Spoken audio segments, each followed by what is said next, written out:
originating in the People's Republic of China and recognitions of the threats that they pose. Just this past October, reports indicated that CBP is blocking the importation of some UAS produced by DJI due to potential violations of the Uyghur Forced Labor Prevention Act, which is a law that prohibits the importation of goods into the U.S. produced in whole or in part with forced labor out of the PRC. We must work to protect U.S. communications equipment while strengthening U.S. supply chains by ensuring foreign manufactured technologies that pose security threats cannot operate in U.S. networks. The threats posed by UAS continues to present challenges. The U.S. border is one of the most significant vulnerabilities when it comes to this type of threat.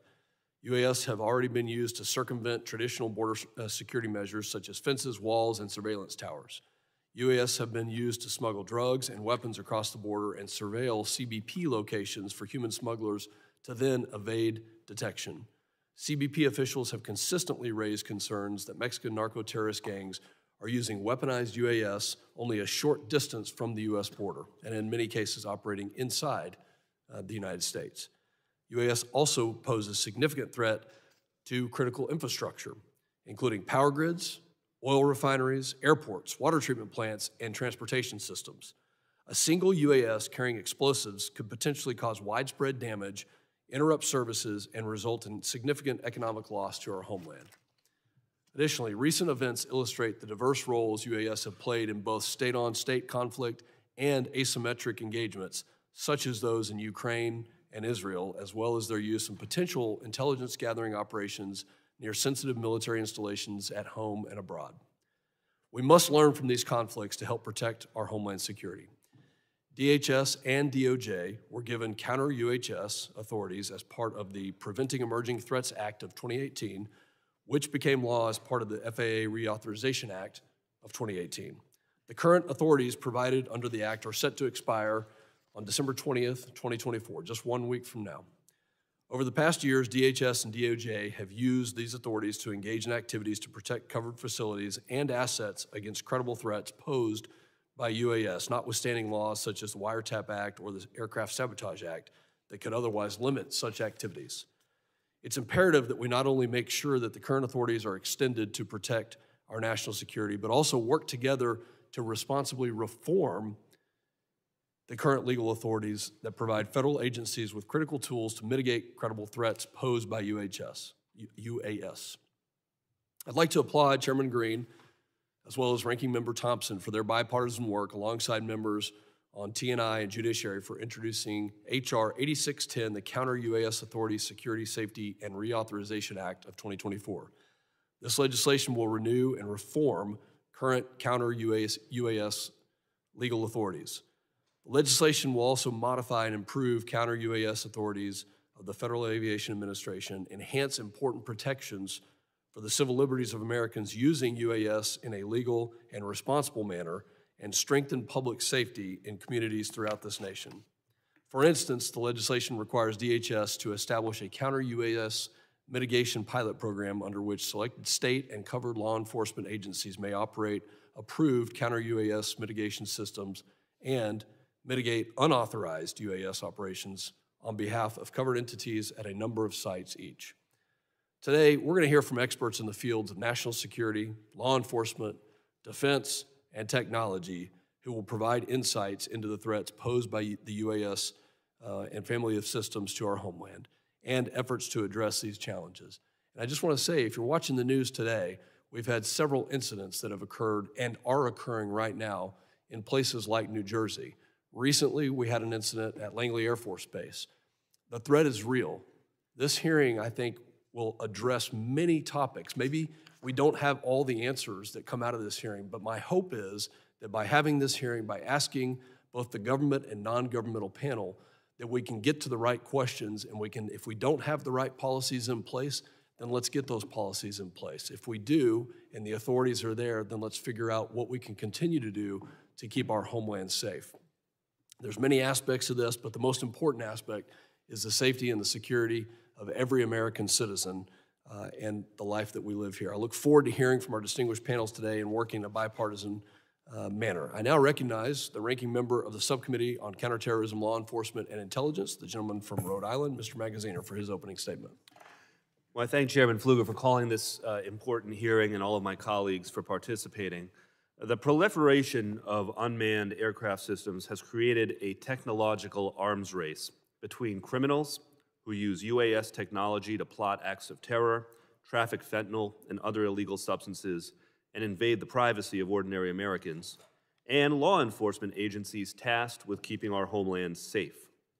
Both the criminals and law enforcement agencies are innovating at a rapid rate, and it is important that the federal government keep up. The time has come for Congress to expand the authority of federal, state, and local law enforcement agencies to better utilize monitoring, tracking, and signal jamming technologies to protect critical areas, including our borders, large public events, prisons, and sensitive government facilities, while also ensuring the civil liberties of drone operators. This is the goal of H.R. 8610, the Counter-UAS Authority, Security, Safety, and Reauthorization Act, authored by Chairman Green and Ranking Member Thompson, which I am proud to have co-sponsored. For years, DHS, DOJ, and other agencies have briefed this committee on the threats posed by malicious and authorized UAS. We have seen drones shot down at airports in this country and around the world. Major sporting events have been interrupted with players rushed from the field when unauthorized drones with unknown motives entered restricted airspace. And just a few weeks ago, the FBI arrested a white supremacist in Tennessee who planned to use a drone with an explosive payload to attack a power grid. However, it must also be said that drones are useful tools for many occupations and hobbyists. They can be useful for search and rescue, navigation, agriculture, and more. And these positive aspects remind us that we must take a measured approach to the issue. I look forward to hearing from today's witnesses about how best to balance the benefits and risks of UAS. Moreover, I hope that this hearing will help lay additional groundwork for getting H.R. 8610 over the finish line. Thank you to our witnesses for being here today. I yield back. I thank the gentleman. The chair now recognizes the chairman of the Subcommittee on Transportation and Maritime Security, the gentleman from Florida, Mr. Jimenez, for his opening statement. Thank you, Mr. Chairman. Today we're examining the growing threats posed by unmanned aerial systems, UASs, or drones, and exploring solutions to better protect our homeland from this evolving technology. The popularity and accessibility of drones have skyrocketed in recent years. Today, there are more than 880,000 registered drone operators in the United States, with countless other operating drones without proper registration or training. While many of these operators use drones for legitimate purposes, recreational, commercial, or otherwise, there is an undeniable threat from those who misuse this technology either through ignorance of the rules and regulations or with malicious intent. Uninformed operators can inadvertently disrupt air traffic or encroach on sensitive areas, creating safety risks that strain our law enforcement and the aviation systems. While uninformed operators present a risk, their potential impact is negligible compared to the dangers posed by nefarious actors with malicious intent. Nefarious actors, including transnational criminal organizations, terrorists, and foreign adversaries, can exploit drones to evade traditional security measures, gather intelligence, smuggle contraband, disrupt transportation systems, or even launch attacks on our homeland. The threat from nefarious actors is both real and escalating. Along our borders, drones are increasingly employed by cartels to smuggle drugs and surveil law enforcement operations. We must consider all appropriate actions to ensure that foreign adversaries like the Chinese Communist Party are not using drones under the guise of legitimate activities to relay sensitive information back to China or other entities that seek to harm the United States. Critical infrastructures such as airports, power plants, and ports face growing risks from rogue drones capable of conducting surveillance, causing disruptions, or carrying out acts of sabotage. These risks are not hypothetical. Since 2021, the Transportation Security Administration has documented nearly 2,000 drone sightings near U.S. airports, with major airports experiencing drone incursions almost daily. Furthermore, between 2021 and 2022, the FBI reported 235 incidents of suspicious drone flights at or near chemical plants in Louisiana. Similar UAS activity is also observed at oil storage facilities in Oklahoma and natural gas facilities in Texas, highlighting the growing threat to critical energy infrastructure. Beyond our borders, the conflict in Ukraine has highlighted the weaponization of drones in modern warfare. Both sides have employed drones for reconnaissance, targeting, and direct attacks underscoring the ability to use drones to transform the dynamics of conflict. These lessons, both from domestic incidents and international conflicts, should serve as a wake-up call for us to bolster our defenses against the misuse of drones within the United States. Looking ahead, the stakes will only continue to rise, with major global events such as the 2026 FIFA World Cup, of which many games will be played in my hometown of Miami, and the 2028 Summer Olympics coming to the United States. We must be ready to confront these threats to safeguard critical infrastructure and ensure the safety of travelers, participants, and spectators. We have a responsibility to defend against drone threats, and the need for action is clear. We must act swiftly. Today's hearing is an opportunity to better understand the full scope of the challenges posed by drones and to explore innovative solutions to mitigate these risks. I want to thank my colleague from Texas, Representative Pfluger, as well as my colleagues from the Subcommittee on Counterterrorism, Law Enforcement, and Intelligence for partnering with us to host this important hearing.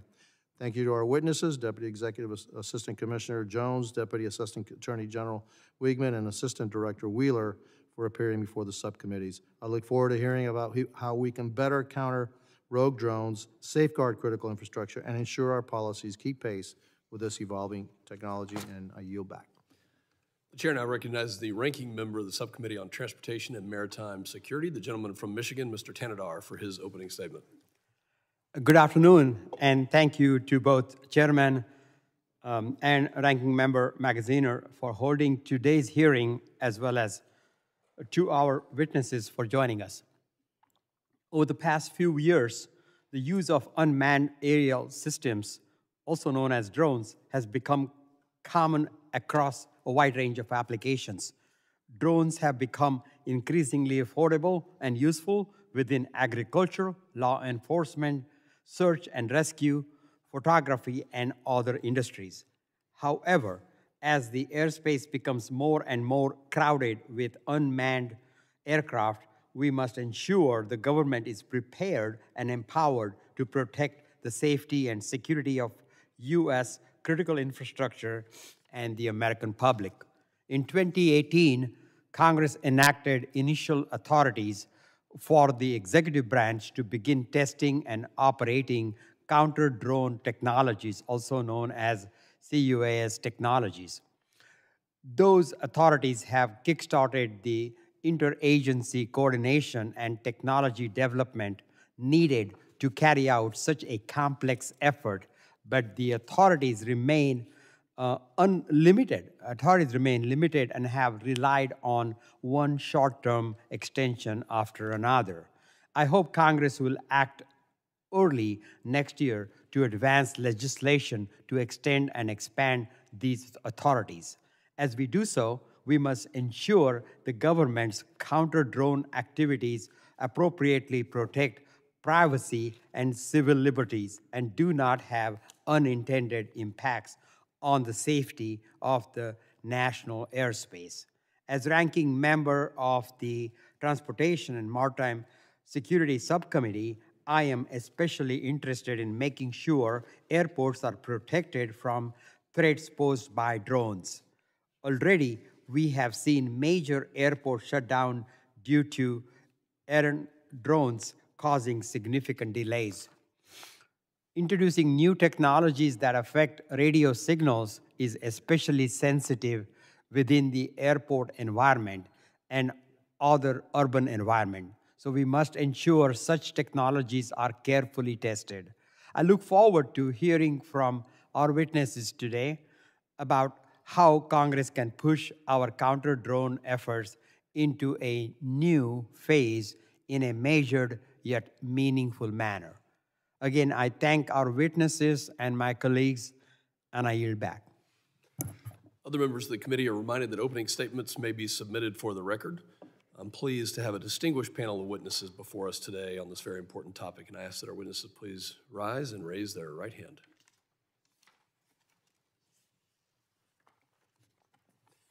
You solemnly swear that the testimony you will give before the Committee on Homeland Security of the United States of House of Representatives will be the truth, the whole truth, and nothing but the truth. So help you God. Thank you. Let the record reflect that the witnesses have answered in the affirmative. I'll now introduce the witnesses. Mr. Keith Jones is the Deputy Executive Assistant Commissioner for Air and Marine Operations. He has over 32 years of law enforcement experience. Notably, he has helped found the San Diego sector's Border Patrol Search, Trauma, and Rescue Team and was the primary driver of its national expansion. Mr. Robert Wheeler Jr. serves as the Assistant Director of the FBI's Critical Incident Response Group. His responsibilities include providing expertise in crisis management, negotiations, hazardous devices and tactical operations, behavioral assessment, surveillance, and aviation. He joined the division in July of this year. And Mr. Bragg Wigman serves as the Deputy Assistant Attorney General for National Security at the U.S. Department of Justice. He has spent his career as a government attorney with legal experience at the Department of Defense, Department of State, and at the National Security Council. We thank all of you for being here today. We'll now begin with opening statements. I know that you have submitted written statements as well, and thank you for that. And if you'll please adhere to the 5-minute summary of your statements. We'll start with Mr. Jones. You're now recognized. Thank you, Chairman. Good afternoon, Chairman Pfluger, Ranking Member Magaziner, Chairman Jimenez, and Ranking Member Tanadar, and distinguished members of the subcommittee. It's an honor here to be here today on behalf of U.S. Customs and Border Protection to discuss the CBP authorities and capabilities dedicated to countering threats posed by the malicious use of unmanned aircraft systems, commonly called UAS or drones. Throughout my 33-year career in border security, first with the U.S. Border Patrol and now Air and Marine Operations, I've witnessed transnational criminal organizations, or TCOs, and other malicious actors leveraging technology to circumvent U.S. law enforcement. In recent years, I've devoted significant time to understanding the increasing UAS threat to border security and coordinating CBP's strategic response. Air and Marine Operations is CBP's executive agent for counter-UAS operations. We work alongside our U.S. Border Patrol and Office of Field Operation counterparts to detect, track, and mitigate the threat of these aircraft along our borders. We also collaborate with our DOJ and FBI partners on investigations, as well as CBP Innovation, the DHS Science and Technology Directorate, Department of Defense, private industry, to identify technologies that can improve our mitigation and domain awareness capabilities. I'd like to emphasize 3 important aspects of this subject today. First, the current state of UAS threats to border security. Second, how our critical authorities enable us to respond. And finally, the importance of improving CBP's domain awareness capabilities and technology to detect and mitigate UAS threats. First, UAS activity along the border is increasing rapidly. During a recent 6-week period, CBP sensors recorded more than 6,900 drone flights within close proximity of our borders. It is these flights, particularly those in areas of high illicit activity, that present the greatest threat to the safety of CBP's frontline personnel, pose a serious collision risk to our crewed aircraft, and diminish the effectiveness of our border security operations. Although intent cannot be derived from border proximity alone, through our intelligence processes, CBP has associated a large percent of these drone flights with nefarious activities on the ground. TCOs have fully integrated UAS technology into their operations. Of most concern to CBP is the wide use of drones to conduct reconnaissance of CBP law enforcement personnel, their locations, and their activities. This technology enables smugglers to guide non-citizens or transport contraband across the border without encountering any law enforcement. Additionally, to a lesser extent, TCOs have used drones to fly contraband over the border. And most drones have limited payload capacity. An average recreational drone can carry only a few pounds, but the potential risk is still significant. A few pounds of narcotics, specifically fentanyl, or a few pounds of explosives could cause serious harm. The increasing use of UAS brings me to my second point. The authorities provided by Congress through the Preventing Emerging Threats Act are essential for CBP to detect and counter this serious threat. In accordance with the Act, DHS policy guidance and internal policy, CBP conducts counter-UAS operations in 10 high-risk sectors along the southwest and northern border, as authorized by the DHS Secretary. Our operations target specific threats to covered facilities or assets while safeguarding privacy, civil rights, and civil liberties. Obtaining authorization to implement counter-UAS operations is a rigorous and precise process. It requires a credible threat determination based on extensive analysis and evidence, as well as correlation with actionable law enforcement information. Using our authorities and targeted approach, CBP mitigated 86 UAS threats at the border in fiscal year 2023 and 60 in FY24. CBP also mitigated 16 UAS as Special Event Assessment Rating, or SEER events, in FY 2023 and 49 in FY 24. CBP has mitigated 3 unmanned aircraft systems so far in FY25. Finally, TCOs are rapidly obtaining larger, more maneuverable drones with a higher capacity for payloads and the ability to fly longer, higher, and farther. We're also tracking the threat of drones used for kinetic attacks with payloads of explosives, firearms, or weapons of mass destruction. We're already seeing drug cartels in Mexico use drones to attack the military, police, and their rivals. This means CBP needs these critical authorities, advanced technology to maintain the strategic advantage and continued commitment to achieving persistent domain awareness. CBP is dedicated to our security mission, and with your support, we will continue to counter this rapidly evolving threat and expand our risk-based implementation of counter-UAS operations along the border. Thank you for the opportunity to appear today, and I look forward to your questions. Thank you, Mr. Jones. The chair now recognizes Mr. Wheeler for his opening statement of 5 minutes. Thank you, and good afternoon, Chairman Pfluger, Chairman Jimenez, Ranking Member Magaziner, and Ranking Member Tanadar, other distinguished members of the committee. Appreciate the opportunity to testify on behalf of the FBI. I currently serve as the Assistant Director of our Critical Incident Response Group in Quantico, Virginia. I've done that since July, as you've mentioned. In that capacity, I lead the FBI's efforts regarding both our pre-crisis planning and response to critical incidents and major investigations, which includes responsibility for our counter-unmanned aircraft program. As UAS use continues to rapidly grow among the public, commercial, and military and law enforcement sectors, this technology also lends itself to increased malicious use by state, non-state, and lone actors, as you know. This technology poses some unique security challenges for us. Just this year alone, we've seen concerning increase in the use of UAS in the commission of crimes with the intent to cause injury to U.S. persons on U.S. soil. A Chinese national recently pled guilty to 2 misdemeanor counts for using a UAS to conduct espionage at a U.S. naval facility in January. We believe UAS are being flown for similar purposes over sensitive facilities across the United States. Just last month, a subject was arrested and charged in Tennessee for attempting to use a UAS with an explosive device to destroy an energy facility. That is the same case mentioned by the ranking member. That subject was driven by an ideology to disrupt society through the collapse of the national power grid. Those are 2 examples of the evolving ways that UAS are being used to harm us and our interests. With the enactment of the 2018 Preventing Emergency Threats Act, the FBI was granted the authority necessary to mitigate a range of UAS threats in the protection of special events, emergency response, federal investigations, personnel, and facilities. Specifically, the legislation authorizes DOJ and our partners at DHS to conduct counter-UAS operations in limited circumstances to identify, track, and mitigate credible threats. I'd stress the importance for reauthorization of the counter-UAS authorities, as you know, expire December 20th. Failure to extend the authorities beyond then would cause significant impacts on our ability to protect the public. A durable extension is also extremely important. Our experience has taught us that short-term extensions to counter-UAS authority effectively prevent the Bureau and our partners from budgeting and staffing in ways which would allow us to execute a long-term strategy.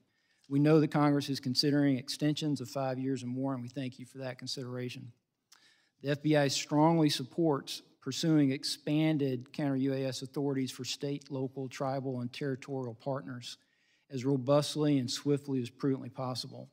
SLTT partners have repeatedly informed us that existing counter-UAS authorities are inadequate. Since our counter-UAS authority was granted in 2019, the FBI has adopted 69 operational missions using this authority and provided limited support to 121 other events. We've detected over 1,000 UAS in violation of federal law during these missions. One example, at the Boston Marathon this past April, our team mitigated a UAS threat, which resulted in the capture and prosecution of a subject. The FBI cannot alone protect the over 40,000 Special Event Assessment Rating, or SEER, events annually held in the U.S., along with the countless other requests for counter-UAS support at mass gatherings. The use of counter-UAS to protect against these situations is crucial and can only be fully addressed by expanding the capability to include our state and local partners. In closing, we remain committed to protecting Americans by countering the malicious use of this technology. The reauthorization or long-term extension of this legislation is essential to continue our mission in combating the evolving threat.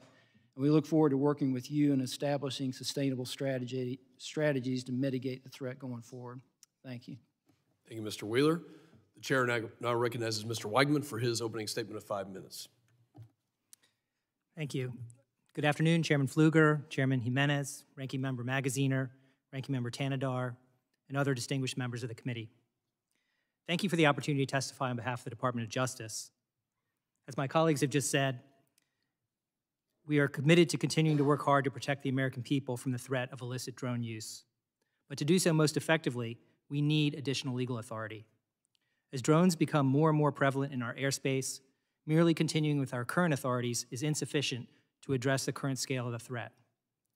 More than 2 years ago, I and others from DHS and the FAA testified before a Senate committee about this growing threat and the need for a more durable and significantly expanded legal framework.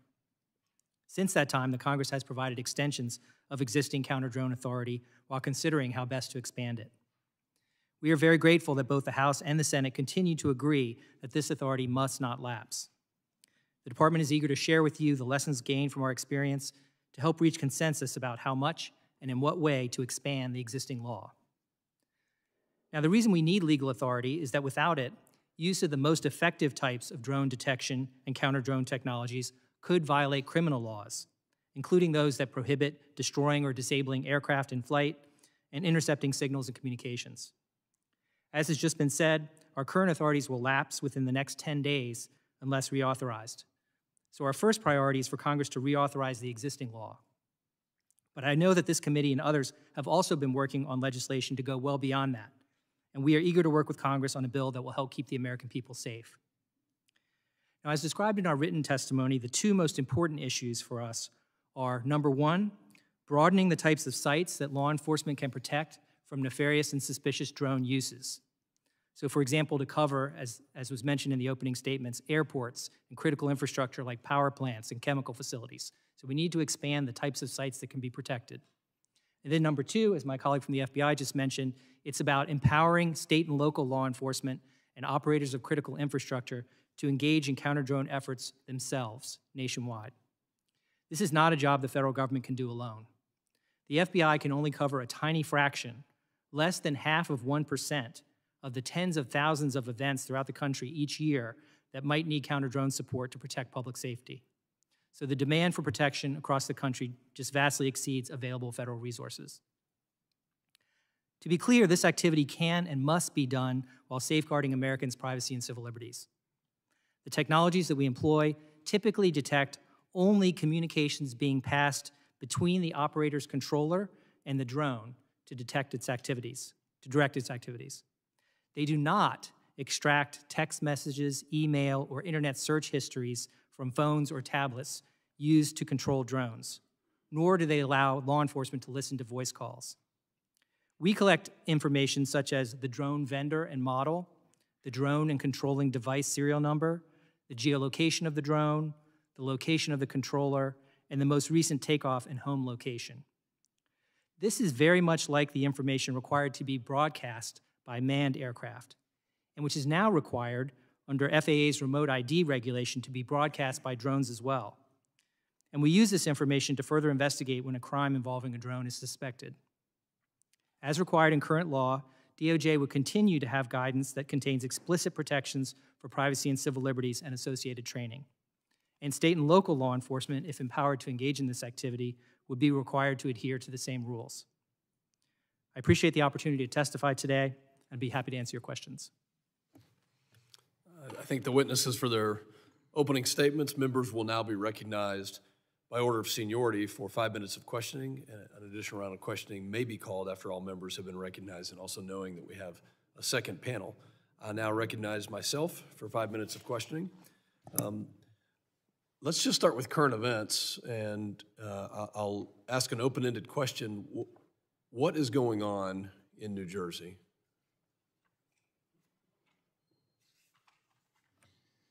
So, sir, the FBI and our Newark field office, along with the state and local partners there, are or the Bureau is actively investigating the situation you mentioned, just the unexplained sighting of drone activity over that part of New Jersey, including proximity to sensitive sites and areas of concern. So we do not attribute that to an individual or a group yet. We're investigating, but I don't have an answer of who's responsible for that, of one or more people that are responsible for those drone flights. But we're actively investigating. What the Bureau has done to aid our state and local partners is what we generally do, enlist the help of the interagency, enlist the help of the public. There's a tip line there, that 1-800-CALL-FBI, tips.fbi, for information from the public that could help us resolve this. It is concerning. Is the public at risk? Is public safety at risk? Are we concerned that there are nefarious intentions that could cause either national security or a public safety incident that would put Americans at risk?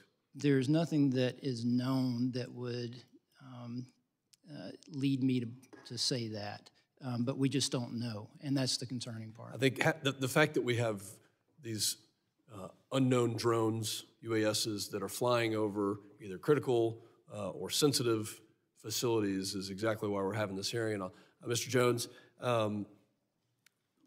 actually for anybody on the panel, let me just say, you know, we go back to last year, there were incidents, including Langley Air Force Base, where for over a week we had unknown drones flying over a very sensitive military installation with F-22s and other weapon systems on the ground. And I think that was cause for concern. So from a DHS standpoint, either on a border mission or from an FBI or DOJ, you mentioned, Mr. Wheeler, we don't necessarily have the authorities we need. Why can't we take action against these drones that are flying over sensitive sites? Why are we not taking action against drones that are flying over sensitive sites? So authority exists to mitigate a UAS in flight when authorized, and that could certainly apply to a sensitive site. I would be a little measured in speaking for the Department of Defense for those sites that are in question here. But I will say that we're, for the FBI, in a position, close liaison relationship with the Department of Defense and those areas that you mentioned, and will help in every way possible. But for securing those particular sites in this way, it is a DoD equity. Mr. Jones, for the border, I was down in the RGV last year, and they told me that they had over 20,000 incidents just in a quarter of drones that were being operated by cartels. What's the danger along the southern border to our citizens, the safety of our citizens from drones? Thank you, Chairman. So you touched on the volume of activity within the 500 yards of our contiguous border, in the south and even on the north, is staggering. We have deployed detection technology. You mentioned 20,000. The significant threat is counter surveillance. They are surveilling law enforcement activities. They're doing this 24/7, 365. And historically, they've had to have high ground or terrain. Now everywhere's the high ground. Just their high ground, they can see what's going on. Exactly. Do you have the authority to mitigate those physically or by other means? So the Secretary has designated certain areas along our border as covered facilities. So yes, the capability exists and the authority exists in those covered areas. Have those types of mitigations taken place? Are we actively mitigating? We are actively mitigating, yes, sir. And how many, my time is expiring, but how many events are we experiencing per year along the southern border? So for example, last year, if we look at 45,000 detections on the southwest, of those, 2,500 plus or minus actually made an incursion. So now we're talking about a very small subset. A lot of the surveillance is taking place outside of our jurisdiction in foreign airspace. That makes it particularly challenging for mitigation. I bet we'll get back to these. My time has expired. Now recognize the ranking member for his 5 minutes of questioning. Thank you. I'll pick up on this same line of questioning. When a number of us visited the southern border last year, we heard from your officers about the challenges that drones were posing. And one question I have is, I understand they're being used primarily by the cartels for surveillance, to see where your officers are so that they can, more effectively traffic people, narcotics, firearms, et cetera, across the border. Do you see any evidence of the cartels using drones to actually move some of that contraband? Like, I'm thinking specifically of fentanyl. Are they using UASs to actually move fentanyl across the border? We have yet to see fentanyl being moved via UAS. We have seen other narcotics, albeit in small quantities. From a cost model, it's not as effective for cartels because the payload capacity is so small, they have to make multiple trips. We have seen cocaine, we have seen heroin, we have seen methamphetamine, we've seen weapons. So there is a threat of moving contraband across our borders. So the numbers, of course, are staggering. I think at one point in your written testimony, you alluded to periods of as many as 1,000 detections a week. But the number of mitigations at the southern border was 86 in fiscal year 23 and 60 in fiscal 24. So why so few as a percentage of the whole? What are the barriers that you're facing? Well, again, many of these detections occur in foreign airspace, thereby we cannot mitigate. Actually, a very small percentage actually incur into the United States. So, for example, in the southwest border, only 5% of that large number actually affected an incursion. Of that, we have very strict criteria, and they met the criteria. So the 60 that we mitigated in FY24 actually met the criteria for mitigation. So I'm going to ask about both the 5% and the 95% then. So in the 5% that do come into our airspace, is the criteria too narrow, to bring them down? Why again, so few? Well, again, one of the things that's notable here is that those are not 2,500 unique identifiers. You have repeat offenders. So we take down or mitigate one drone. Of that large number, that could be responsible for hundreds of those detections. So these are events, not necessarily individual drones, these statistics? That's correct. Okay. So on the 95%, or really I guess 100%, even if you don't have the authority to bring them down, those that are over foreign airspace, do you still have the ability, the technological ability to track where the operators are and to alert the Mexican or Canadian authorities as to where the operators are? And can you explain what that process is like? Absolutely. And we do communicate directly with our foreign partners, and our communication is healthy, our sharing of information is healthy. And so what you just described is exactly what we do. And is it working? Does it happen? I mean, when you notify Mexican authorities, for example, that, hey, we've got a drone and we know where the operator is, I mean, are they pursuing the operators? Do you have success stories? Again, are there gaps that need to be filled in that process? Can you elaborate? Well, again, we have to rely on so in the case of government of Mexico, we have to rely on our Mexican partners to respond. A lot of times these are in areas that are not highly populated. They're very difficult to get to. They're also controlled by cartels. So by the time law enforcement responds, it's very challenging for them. It's not from lack of effort or lack of communication. It's just a very difficult environment. Yeah. With the minute that I have left, I'll shift to Mr. Weigman. On the issue of special events, of SEER events, can you just elaborate a little bit more about why it is so important that the state and locals have expanded authorities, and what should the appropriate guardrails be, for those expanded authorities? Yes. Each year, the FBI can cover a number of special events, and DHS covers some as well. So we're talking about big events like the Super Bowl, the World Series, the Indianapolis 500, that sort of thing. But obviously, those are not the only events that could be subject to an attack or a drone threat. You have many other football games, baseball games, soccer games, the World Cup, and if you add them all up, just focused on sporting events, even forgetting about, New York Times, New Year's celebration, there's all manner of events. So we can only cover a tiny fraction of those in any given year. And so if Congress gives the authority to state and locals to engage in the same activity, that vastly expands the scope of what counter-drone protection. I'll just note for the record, thank you. I I understand the need to expand that authority for the state and locals for these special events. I will just highlight, though, I think training is going to be very important in this because there are plenty of people who fly drones at, high school football games and stuff for legitimate reasons, and we'll just need to make sure that the state and locals have the training to know how to kind of go after the bad guys without overly penalizing the good guys. But I take your broader point, and Absolutely, I yield back. That's a big part of it, the training. Thank you. Gentleman's time has expired. The chair now recognizes the gentleman from Florida, Mr. Jimenez, for his. Thank you, Mr. Chairman. I know that we face significant threats now from the technology that we have right now, but right around the corner, if not already here, is AI. And so some of the techniques that we use to mitigate current drones won't work on AI because they won't be piloted. They'll be just given a mission, they'll be given parameters of what to hit, and they'll hit it by themselves. They don't need to be piloted.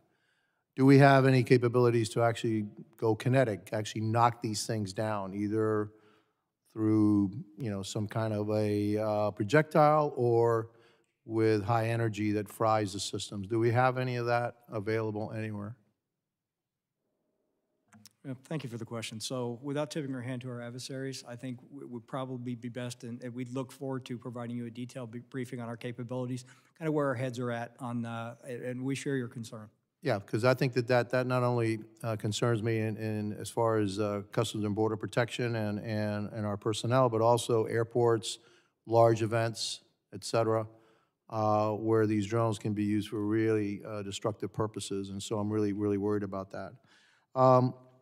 Mr. Jones, you said that you had legal authority to disable, to mitigate drones in certain areas. We have about a 2,000-mile-long border. So those areas, how many miles of the 2,000 do you actually have the authority to mitigate these drones? Chairman, again, we're starting to get into an area I'm not comfortable with in an open forum, but we'd love to dock those details with you behind closed doors. I take that to mean there's not too many miles, okay? So that's fair enough. Have you seen any kind of, we know that the cartels, especially the Mexican cartels, are working with the CCP, the Communist Chinese Party. The CCP provides the chemicals to the cartels who then produce the fentanyl that's killing thousands of Americans every single year.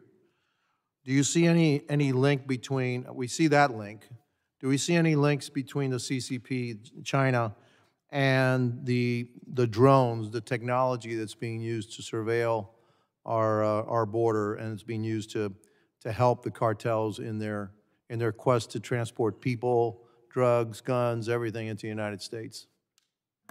It's no secret that the preponderance of the UAS technology is manufactured in China, and the cartels are using that very technology.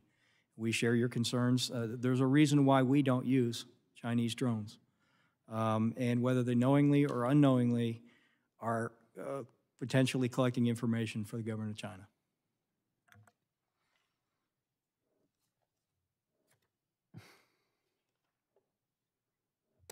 That's it. That's all the questions I have. Thank you. Yield back.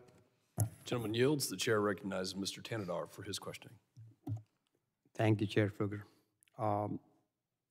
The operation of CUAS technologies to intercept drones is sensitive, as it generally requires seizure of property without a warrant. To do so, CUAS technology operators must hack into the signal used to control the drones, which often involves hacking into operators' cell phone or computer. As such, Congress has waived certain wiretapping and other privacy protections for agencies to carry out these activities. As DHS and DOJ have begun to operate CUAS technologies, what have your agencies done to formally enshrine protections for privacy and civil liberties? Any one of you? Sir, I can speak for the way that the FBI conducts the mission. We're very sensitive to those concerns. The information that is captured electronically from our technology that we use is just the information that has to do with the control of the drone, the flight, the telemetry data, if you will.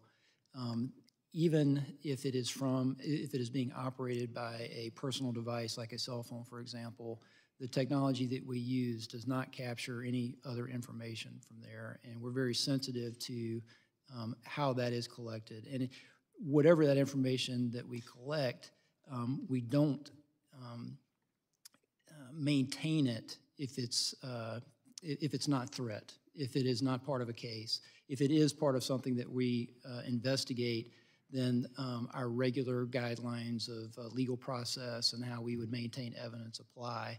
But we're very sensitive to privacy concerns and making sure we get it right and do it correctly. All right, thank you so much. Congress is currently considering authorizing a pilot program for state, local, tribal, and territorial law enforcement agencies to operate CUAS technologies. Expanding these authorities must be done carefully, as doing so requires waiving wiretapping protections and other critical protections to place to protect privacy and civil liberties. How can we ensure the operation of such technologies, potentially by a large number of law enforcement agencies, will be closely coordinated with and overseen by federal authorities? Mr. Wigman, most critically, how can we protect privacy and civil liberties? Thank you for the question.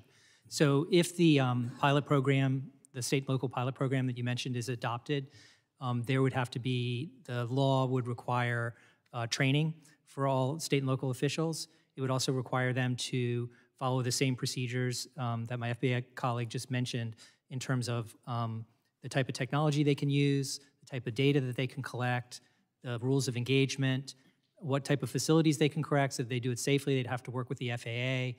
All of their activities would have to be approved by DHS and Department of Justice working with FAA. So it's quite a labor-intensive kind of process that we're envisioning under the state and local pilot program to basically get state and local authorities up and running so that they can mirror and do the same things that, that we do at the federal level.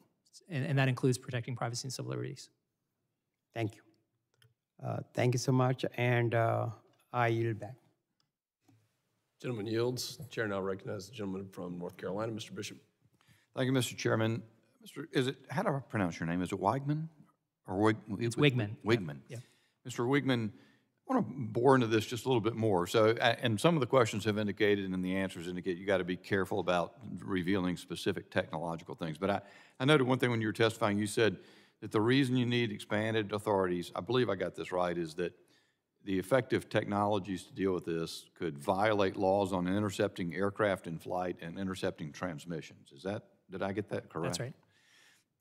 And maybe you could just help me understand a little bit better. If you've got like a mass spectator event, which is one thing that's been raised, it seems to me, how do you have like and a lot, you've also said, several of you have made the point that, you know, how you intercept data to prevent intruding on privacy and only certain types of data. And I must tell you, that has a sophistication level I don't really understand. Why not just have a rule that anybody who flies a drone near a mass spectator event, the drone's going to be destroyed in the air? Is that something that it'd be hard to do? And then why do you need to intercept data in order to do that? If the object is there, destroy it. So it's a good question.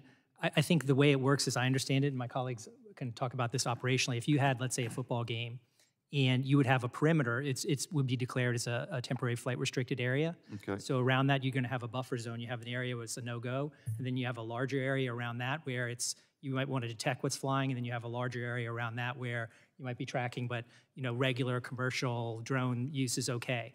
And so as they're getting closer and closer to the facility, you're detecting originally the signals to see what is that drone. You're trying to identify the drone. Oh, is that a UPS? Is that like a long distance radar or something like that? Exactly. So is that a UPS drone that's just delivering a package somewhere? Let it go on its way. Is it getting closer and right into the zone where you're going to have to do something against it? So it's kind of a calibrated thing, and as you get closer and closer, then that's where you take the opportunity to use the technology to jam it, is most frequently rather than destroy the drone. You're interfering with its navigation in a way that confuses it and requires it to land. And that's what they do in these scenarios, to make it land somewhere, rather than, like, it's not the same as like shooting it out of the sky, is my understanding of how it works.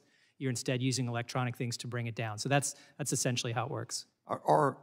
Is the technology, and I've always been curious about that. I've asked that, first time I asked it in a hearing a couple of years ago, there's a Twitter of laughter throughout the room about naivety of thinking you could destroy the thing in the air, and I guess maybe if it leaves debris to fall or something, I could understand It could be that. dangerous also, I think. Yeah. If you were just to kinetically destroy it, I imagine there would be some hazards with that. Should the average person looking at this, or the average congressman trying to understand it, believe that these technologies where you can use electronics to force the device to land are successful or have a high degree of reliability? Maybe I'll direct that to Mr. Jones. Yeah. So there's also non-destructive kinetic capabilities. So one thing from a law enforcement perspective we have to remember is that if we can capture a drone, there's a forensic capability that allows us to glean information.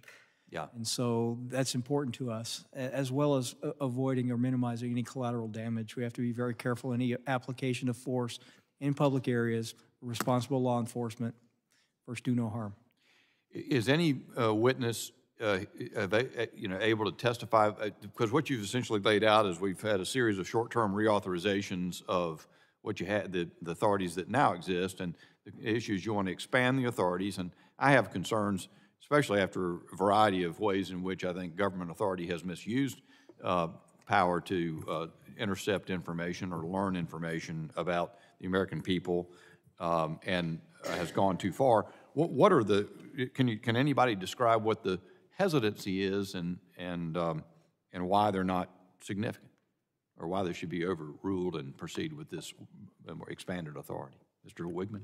Hesitancy in adopting the expanded authority, or? Yeah. Well, that's kind of hard for us to answer because we support expanding the authority. I understand. I think that it's important to recognize when you talk about intercepting signals and so forth, as I mentioned in my opening statement, as Assistant Director Wheeler just mentioned, the types of signals that we're getting are the same types of information that is actually required to be broadcast and that anyone can pick up with a drone today, as the FAA's rules. So we're not talking, there is I guess a privacy interest, but it's the same type of information that we're now requiring, and it's a new regulation, but requiring drones to broadcast so that anyone can pick up, because it's really just about the communications between the drone and the controller, so that we can figure out where is that person, what's the registration, what's the model, how do we deal with it. So I think the privacy interest is limited. My time has expired. Thank you very much. I yield back. The gentleman's time has expired. The chair now recognizes the gentleman from California, Mr. Correa. Thank you, Mr. Chair, and I want to thank the gentleman, our witnesses, for being here today.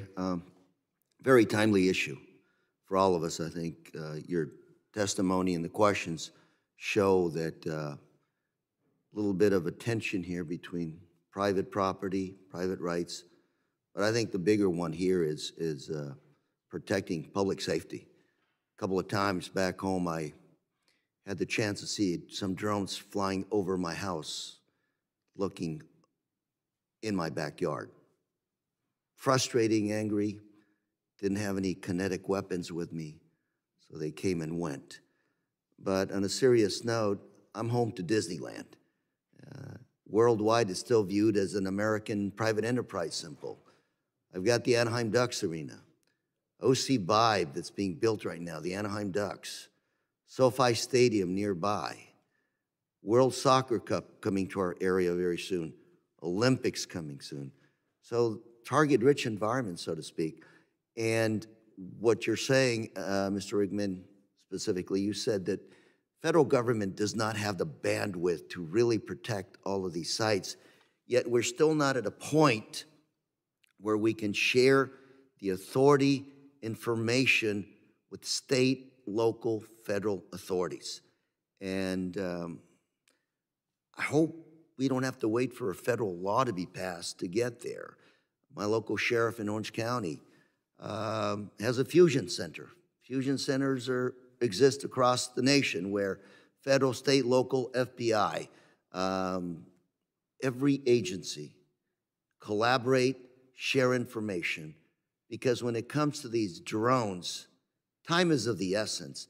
Authority to neutralize these things is of the essence. And I guess my question to each and every one of you, starting with Mr. Jones, do you know of any efforts right now to coordinate with our locals to begin sharing, creating the local authority to be more effective at protecting our citizens? Mr. Jones. I can speak broadly and just outside of just counter UAS. We are working with our federal, state, and local partners on a daily basis. Whether it's counter fentanyl, counter UAS, just general public safety, they're our partners. We're all on the same team. And I'm glad we need you the authority. We need the authority to designate, select state and local law enforcement, and then with approved equipment, and just like my colleagues stated. We need a federal law. Yes, we do. Some of us here could probably do something like that, Mr. Chairman. Hope we can also, I didn't hear it, I know Mr. Jimenez talked a little bit about Mexico. Cooperation, any there? This is something that deals with both sides of the border. Like I stated earlier, our relationship and our information sharing with Mexico is healthy, both at the local level through the U.S. Border Patrol Foreign Operations branches, as well as our communications with Mexico City. Thank you very much. Mr. Wheeler, same question to you. Do you know of any efforts to coordinate past laws to help us work with the locals to protect our citizenry? Sure. I would illustrate as maybe a good example for the situation in New Jersey and our Newark division we talked about earlier. The FBI Newark JTTF comprised of a lot of state and local officers that work on the JTTF are our people that are actively investigating this matter. Are there any efforts to pass legislation that you're aware of to give the locals the authority to neutralize, monitor these aerial vehicles? Well, that's not my purview for the legislation, but I can certainly tell you I support capacity building for Mr. Wigman, my last 30 seconds. That's what we're here for, Congressman. There's a Senate bill, there's a couple of House bills. All of them, to different degrees, would provide additional authority to the states, both at a minimum to do detection only, and then on a pilot program beyond to those do bills, mitigation as well. So that's what we're here beyond for. those bills, any other authorities that are needed to be vested in the locals to do their job? I think those bills are where we should focus, and coming up with something that's will work. Thank you very much, Mr. Chairman. I'm out of time. I yield. Gentleman's time has expired. The chair now recognizes the gentleman from Louisiana, Mr. Higgins. Thank you, Mr. Chairman. Gentlemen, thank you for being here today.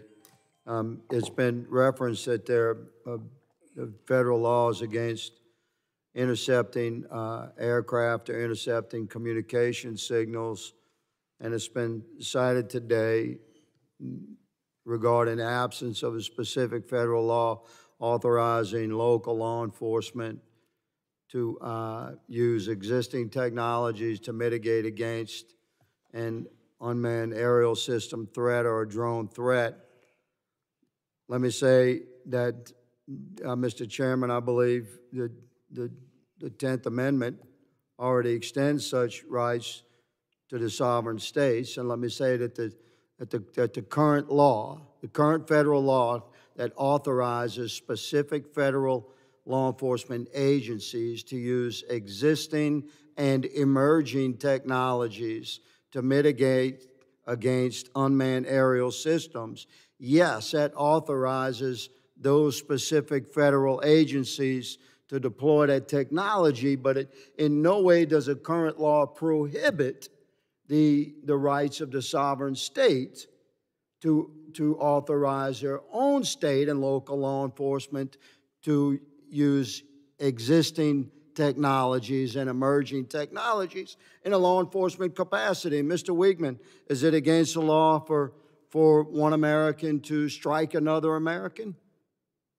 Yes, it is. It's not a trick question. Is that against the law?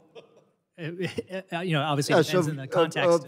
It could be of course, self-defense, there's a whatever, general but law against generally, that. yeah. But is it allowed for a law enforcement officer who has probable cause to detain you or arrest you? Is it allowed for him to strike you in order to effect that arrest? Yes, of course he can. Is there a law against me crashing my car into yours purposefully? Yes, there is. But Mr. Jones, are you familiar with the pit maneuver? Of course, law enforcement has been using this for decades. We use our vehicle to crash into a suspect vehicle in a particular manner reflective of our training in order to effect the arrest. We're using the current training standards and the technology of our vehicle that we have deployed to effect that arrest. That's not a vehicle crash. It's a law enforcement action. That's broadly known. Everyone knows it's against the law for one American to shoot another one.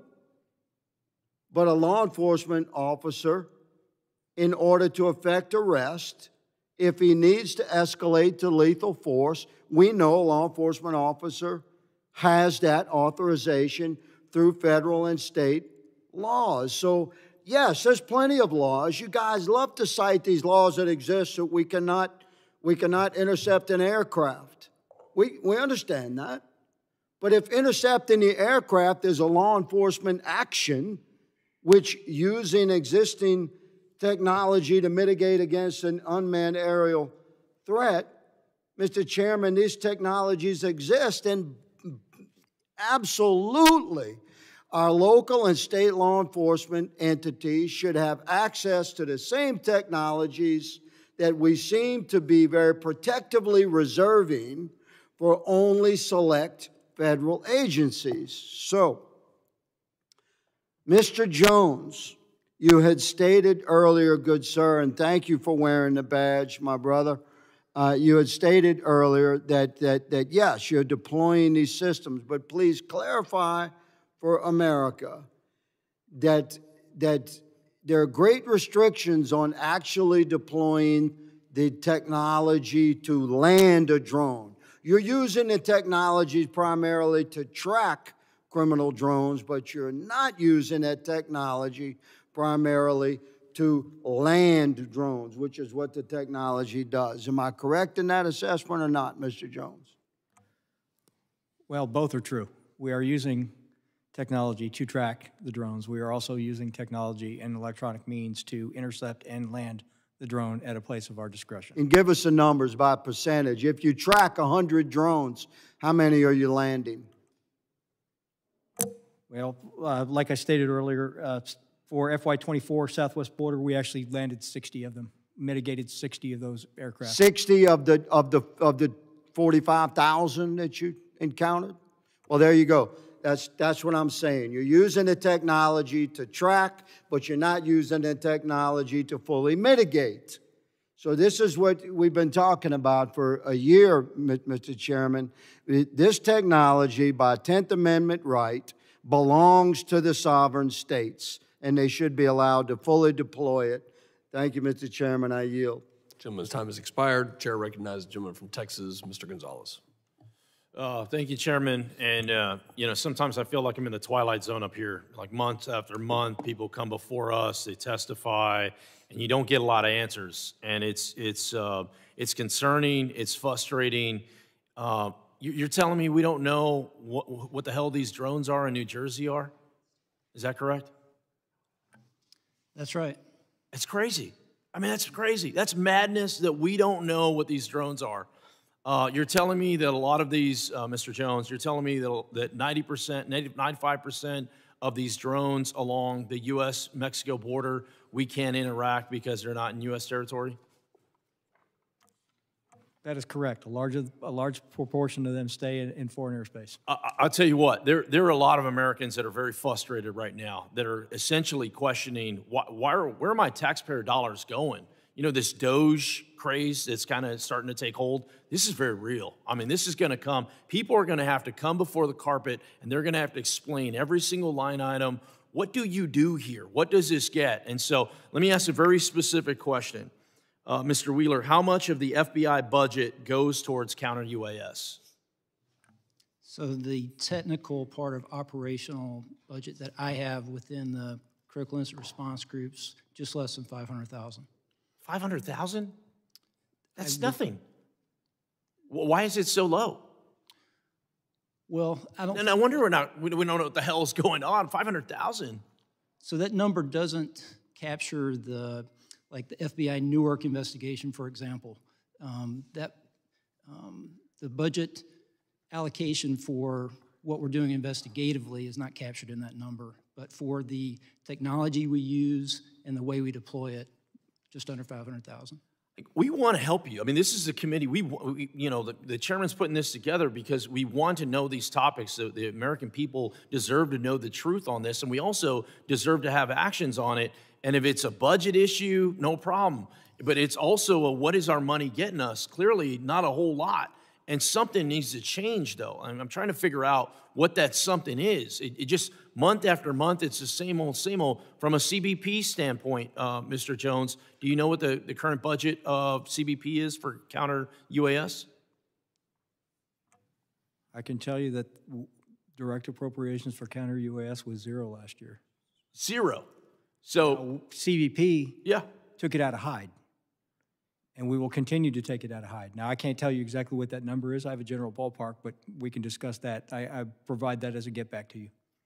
Another committee that I sit on is appropriations. So I see a lot of things through the lens of dollars and cents. If you're putting zero on the board, you're probably not going to get a lot of success. And it's not fair. A lot of people talk about the border. I represent the border, nearly half of the southern border. I've been out there with these agents in the middle of nowhere that are essentially alone and unafraid, making do with what they have. It's not fair to them, and ultimately it's not fair to us to have them combat against some of these drones that are happening with a zero budget. I mean, it's just madness. So I guess I have other line of questioning, but I don't want to embarrass anyone. I would just say, I would be very interested in partnering up and figuring out what we need to do in order to find and answer some of these questions. What resources do you need? The technology is already out there. Drones, this isn't new. Drones are 100 years old. This isn't state-of-the-art.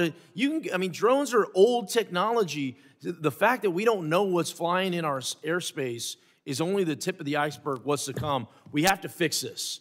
And I want to partner up to fix this. Part of that is finding out the proper resources you need, training, authorities. I get the authorities piece, but it's a cradle to grave type of situation. It cannot just be, the answer can't be we don't know. And the answer can't be zero. I mean, we got to do better than that. And if we don't, I suspect not good things will happen. So thank you, gentlemen, for coming before us and testifying. I look forward to partnering with all your agencies. I yield back. Gentleman yields. Chair now recognizes the gentleman from New York, Mr. D'Esposito. Thank you, Chairman. And I sort of feel the same way as my good friend, Mr. Gonzalez. This is like deja vu. We've been talking about this for a long time and seems to be not getting much answers. I mean, the chairman and I visited New York City probably close to 2 years ago. We met with the leadership in the NYPD. It was probably one of the most rapidly growing drone use in the country. And my vision on jurisdiction of taking down drones may be different from others here. But first, I think it's important to quickly focus on stuff back at home. I mean, these drones over New York and New Jersey, flying over critical infrastructure, flying over some of, whether it's the Verrazano Bridge or others, I mean, I have to agree with my colleagues. The fact that we continue to say that we don't know what they are, we don't know what they're doing. I mean, the American people are looking at us and they think that we're lying to them because they think, how could you possibly not have answers to drones flying over some of the most critical airspace in the country? So, I mean, if we're expecting the American people to believe in the information that we're giving them, I think we do need to do better. And that's none of your fault. I mean, the fact that there's only $500,000 in in drone expenditures appropriations. I mean, that's absolutely insane, and I hope that it's something that my colleagues work on. But as many has already pointed out, drones continue to rapidly advance and become more readily available.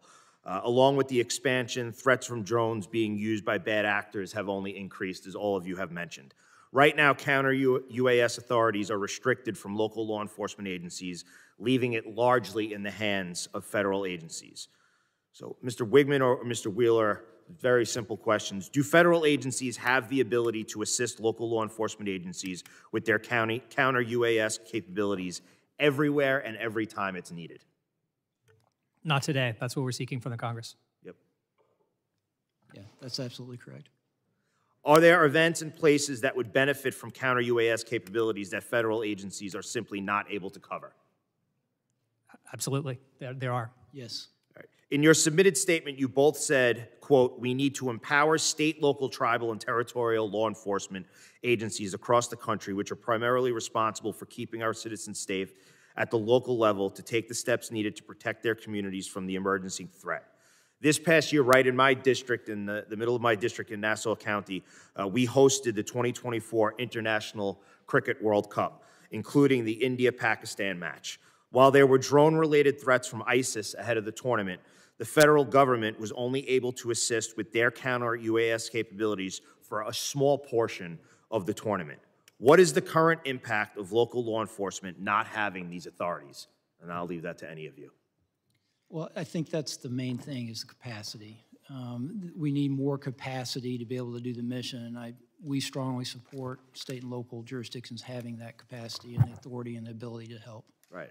And I think I'm sorry, Mr. Woodman, I didn't mean to interrupt. No, that's right. And just to answer your question also, Mr. Congressman Gonzalez as well, I mean, I think all of us on the panel share your view that we need to do more and more resources. If we do get the authorities, we will certainly need more resources. Right. Even if state and locals are doing it, that will require training and additional work and approval on our end. So more resources, more authorities, those are all things that we would support. Yeah, and I think it's important to point down and to spread the message, because I think there's a lot of false information being spread about law enforcement agencies trying to say that, well, they don't want this added enforcement. They don't want to take on this responsibility. I mean, we had a hearing in this room just hours ago where the commissioner of the Nassau County Police Department, Patrick Ryder, was here, and he has been advocating in his position as commissioner, as his position as a member of the Major City Chiefs, that this is something that local law enforcement agencies, not only do they need it, they want it.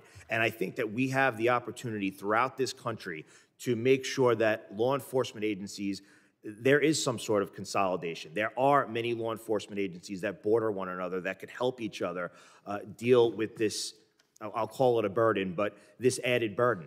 But they're willing to do it. Why? Because it makes sure that people can be kept safe. We can make sure that in instances like the World Cup back in my district, or as Mr. Jimenez was talking about the summer games in Miami, I mean, to depend on the federal government, and the federal government is telling us, well, we can only help you some of the time, even when you have threats from ISIS, I mean, that's a huge problem. And it's one that we need to address not only here today, but moving forward. And Mr. Chairman, my time has expired, but thank you for continuing to bring this to light. Gentleman's time has expired. The chair recognizes the gentleman from Arizona, Mr. Crane. Thank you, Mr. Chairman, for holding this hearing today. Thank you, gentlemen, for coming today. I got an article right here, mystery drone spotted over New York, New Jersey, prompt calls for federal investigation. I believe this was Breitbart News. I want to start with you, Mr. Wheeler from the FBI. What can you tell us about what you guys do know? So the public reports and what we have from eyewitness sightings, some of those very credible police personnel and others are what we describe as unidentified drones. We do not know the particular specifics of what those drones are. Some are described as being slightly larger than a commercial available drone. Fixed wing as well as rotary. We have helped analyze with our partners video and pictures of what those look like, what have been submitted. Part of that is these over 3,000 tips from the public, and to look at that. But as I previously stated, we don't know the people responsible behind that, and that's what we're working on. Yeah. What did you say the FBI was spending on counter-drone? My budget that would specifically include the technology that we use. Is it 500,000? It's 500,000. What? That doesn't seem nearly adequate. Why do you feel like there isn't a push within the FBI to keep up with modern warfare and modern threats? So we're... What is the budget for the FBI right now? Roughly $11 billion. Okay, why do you think as warfare changes, and as you know, sir, warfare is changing drastically right now overseas, especially with Ukraine and Russia and the development of drone technology, why isn't the FBI taking this threat more seriously? And that's obviously reflected by the budget that you guys have assigned to counter-drone technology. I have a limited capability that is embedded within our emerging threats unit for surveillance issues. That allocation of resources, that research, that operational deployment of our capability is what we have today. I would imagine that this would grow over time. What do you think that some of these terrorist cells that might be in the country right now, or maybe even outside of our borders, what do you think that they're looking at when they see a hearing like this and they see that you guys still, after almost a month, don't know who these drones are? What do you think that they're thinking? So I would be measured in how we speak about our capability and what our limitations and capacity is. However, I'll say to you that it's not as good as I wish it was, and we'll continue to work to make it better. Yeah, well, when you're only spending $500,000 a year, it's probably not going to be very good, is it? The only thing I would say about that is that this is an enterprise-wide problem. It's not just a technological problem, that most of that $11 billion budget for the FBI gets after threats to Americans, this being one of them. And the way we apply resources, personnel, operational, all of that to include technology to get after a threat that would threaten American lives, I don't think that $500,000 for the technology part of it adequately captures our commitment to protecting Americans. I want to shift real quick because you guys have been talking about using electronic warfare to counter some of these drones. What about drones that aren't susceptible to counter warfare, like your fiber optic drones? What are you guys doing about those? I'll start with you, Mr. Jones. So all options are on the table right now. We are exploring kinetic options. You know, complement the electronic. You can buy those right now, and they're really not that expensive. Are you aware of that, Mr. Jones? I'm aware there's a lot of different technologies out there. We have experimented with some that have been very successful. Yeah. Thank you. I yield back. Gentleman yields. The gentlelady from New York, Ms. Maliatakis, is recognized. Thank you, Chairman Pfluger. Thank you all for being here today. I just want to follow up on what my colleague asked regarding what happened in New York and New Jersey. These drones, unmanned aircrafts, have also flown over my district. A number of constituents have seen them over a power plant in Brooklyn. They were coming over the Verrazano Bridge. And I will remind everyone or explain to everyone here that Verrazano Bridge connects Staten Island and Brooklyn. And on the Staten Island side, you have Fort Wadsworth, which is a U.S. Coast Guard sector New York base. And then in the Brooklyn side, right on the other side of the Verrazano Bridge, you have Fort Hamilton, which is a U.S. Army installation. And so it is very concerning to me that we have these objects. We're not sure if they're drones or unmanned aircrafts, but they are flying over sensitive infrastructure and facilities. And the fact that we don't know what they are or who's behind them or what they're doing is very concerning to me, particularly in a post-Chinese spy balloon world. okay? The fact that this administration allowed for a Chinese spy balloon to go across the country over multiple military installations is very concerning, and that we could potentially be having this happen again it's like astounding to me that this is even happening without any type of intervention. You say it's no known threat, but is there still a possibility of there being a threat? At the end of the day, that's what my constituents want to know. Yes, I am cognizant, and we all are in the FBI, of what this threat can look like. Anyway, across the spectrum of sophisticated state actors, adversaries that want to hurt us, all the way through counterterrorism matters, cyber, WMD, criminal, all the way down to a nuisance drone that could cause harm. So that's the wide spectrum that concerns me every day. And are you, okay. I'll just mention, it concerns me that we don't know the answer to your question yet. And are you working with the Pentagon, with FAA, with DHS, with your partners to try to identify this? Because I don't put it all on just the FBI. I think this is, I mean, what is Homeland Security doing? Do you have any idea? Have you? I wouldn't speak for another department, but I will say that the way we do business is extremely collaborative in the interagency, and especially with our state and local partners. So who's taking the lead here on this particular issue to identify these drones and aircrafts? Well, we have an investigation open predicated on a idea that there's unsafe operation in the airspace, which is a federal violation that we have some jurisdiction for. But it would help us know sort of what lane this falls in when we know the people that are responsible and what this is all about, to your point earlier. And we're actively investigating and would like to answer those questions, but I don't have a better answer. And what if they were carrying chemical weapons or something? We just don't, I mean, this could be a much worse conversation we could be having right now, because these things have been flying all over New York, New Jersey, over military installations.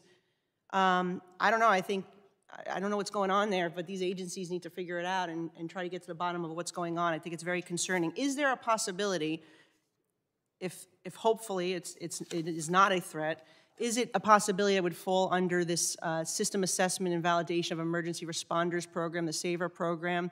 This is a program under Department of Homeland Security, Science and Technology, where they are testing various technology for search and rescue, disaster response, and it could be part of a law enforcement assessment. You think that's a possibility? Because my Army base doesn't know about it, my NYPD doesn't know about it, so I guess my question is, why wouldn't the local authorities know if this was part of a testing of security technologies for first responders?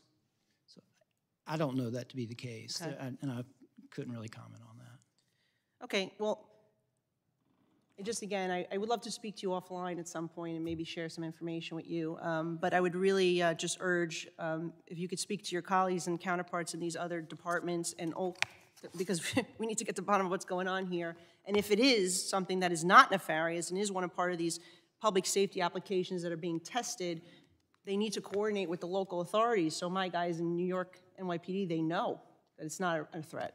I would agree. All right, thank you. Gentlelady yields. This will be the last questioning from for the first panel. Chair now recognizes the gentleman from New Jersey, Mr. Smith. Thank you so very much, Mr. Chairman, Chairman, both of you, for allowing me to sit in on this hearing. I've been in Congress 44 years, and I have lost track of the number of times when we seemingly did not adequately assess a threat. I had one of my service members from the Marines in the barracks in Lebanon when that terrible, horrible deed was committed by Iran. Actually, after we got hit in Dar es Salaam and in Nairobi in 1998 by Al-Qaeda, I chaired all the hearings. We had the Chairman of the Joint Chiefs of Staff come and testify as Admiral Crow. And they kept saying, everyone, no one thought that Al-Qaeda would hit there. Maybe in the Middle East, but not there. I wrote a bill called the Embassy Security Act. It was signed into law. I added it to an appropriations bill, big, thick bill, but it was all about setbacks and Mylar on the windows, a lot of good things. And it did mitigate, I think, some of the concerns there. but we always seem to miss something, and I'm very concerned that we're missing something here. I've raised the issue, as has my colleagues, Maliotakis and others, in New Jersey and New York about these drone sightings. So last night, I was on the beach in Island State Park in Ocean County with the sheriff. He has been working it every single night. He's got his own tethered drones chronicling. One of his officers 2 nights ago saw 50 drones come in off the ocean right there. So we thought maybe they'll replicate it. They didn't, but we thought it was a possibility. Last night, we had a number of other people there, including a commanding officer from the Coast Guard, who said that one of their 47-foot motor lifeboats was followed by between 12 and 30 of these drones as they went through the water, followed right behind them. And I said, what's the rules of engagement? I mean, you do it if you're fighting against a narco trafficker or something. And they said, we don't know, we don't have any. So I did reach out to the commanding officer at the Joint Base, which is also in my district, and talked to him, had a very good conversation, Colonel Anthony Smith, Joint Base Fort Dix McGuire, the 87th Air Wing, Air Base Wing today. And I said, I know you have the capability, you've put out press releases, to identify and bring down drones. Why can't you deploy them, at least to the ocean? Bring one of these down, find out who's doing it. They have the capability. They said, well, we don't have the authority, only within the parameters of our base. Well, there's a national interest here. Our jets fly over the ocean all the time for training, so that perimeter is larger. So I did write Secretary Lloyd Austin asking that capability that may be sitting in a closet somewhere, I know they use it all the time, but bring it out. And I'm not saying you got to share it with the sheriffs. It'd be nice.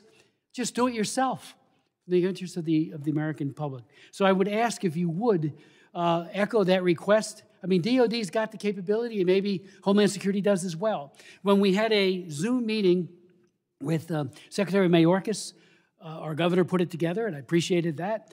But I asked them, why can't we just track where they go to? Seemingly they're going out to sea, to something, a ship.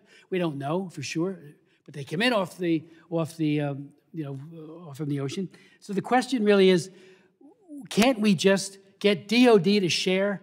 In my first term, DOD and VA did a great thing, the DOD-VA sharing agreement for healthcare capabilities. It was fantastic. Why can't the DOD share this with Homeland Security, with FBI and others, so that you can go out and find out who they are? Maybe it's China. I chair the China Commission, and I've had 115 hearings on it. I'm barred from going there now. China is, and I'm on their hit list. Xi Jinping is a monster. Look what Putin's doing. They're all capable of doing horrible things to our people, and now they're threatening my good friend and colleague from New York, and of course, New Jersey, big time. So let's go get that DOD capability and find out and put to rest the question, who is it? We can bring one down tomorrow. Your thoughts? Sir, I'd just say I share your concern. I share a lot of frustration, and I'm more than willing to continue working with the Department of Defense to try to get better. Again, if they don't have the authority, they can do it on an emergency basis. Just send that capability out to the ocean, or to the beach, because they're coming in every day. Figure out which one it is and bring them down. And then retrieve it and find out what's going on. And as my good friend Maliotakis, Congresswoman Maliotakis said, the thing with the balloon was mind-boggling. Over our bases, and we didn't see that was a threat. Well, this, I think, is a very serious threat. And so please, if you could, get DOD to share that capability. Maybe Homeland has it. I don't know. Maybe you have it somewhere. But I know DOD has it. Thank you. Appreciate it. Gentlemen's time has expired. I thank the witnesses for your valuable testimony, for being here today, and for the members and the questions. We will now dismiss this first panel, take a brief 2 to 3 minute recess while we arrange for the second panel of witnesses.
committee will come to order.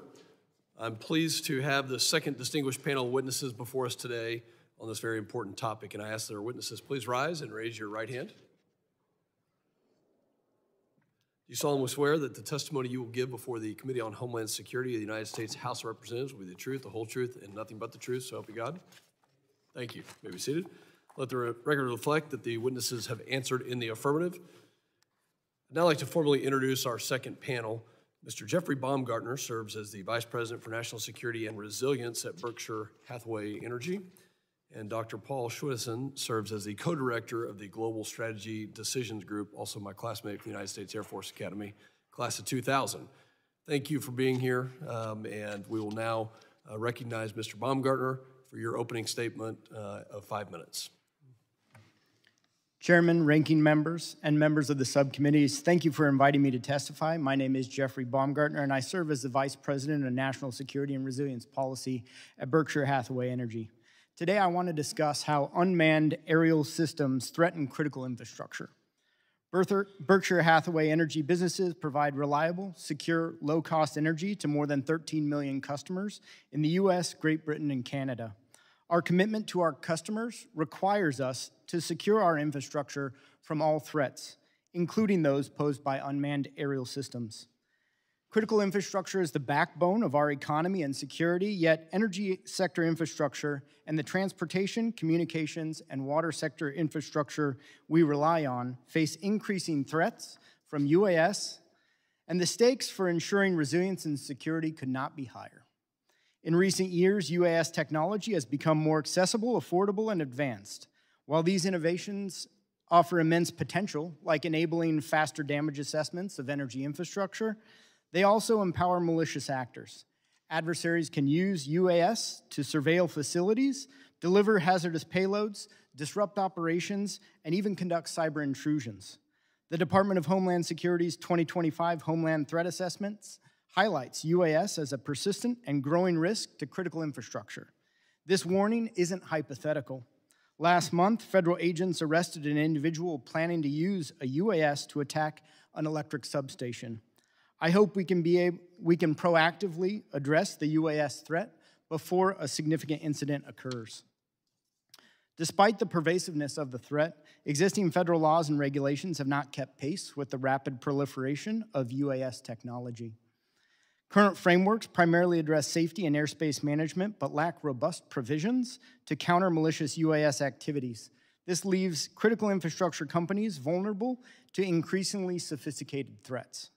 To address these risks, we must modernize our defenses while balancing security measures with civil liberties.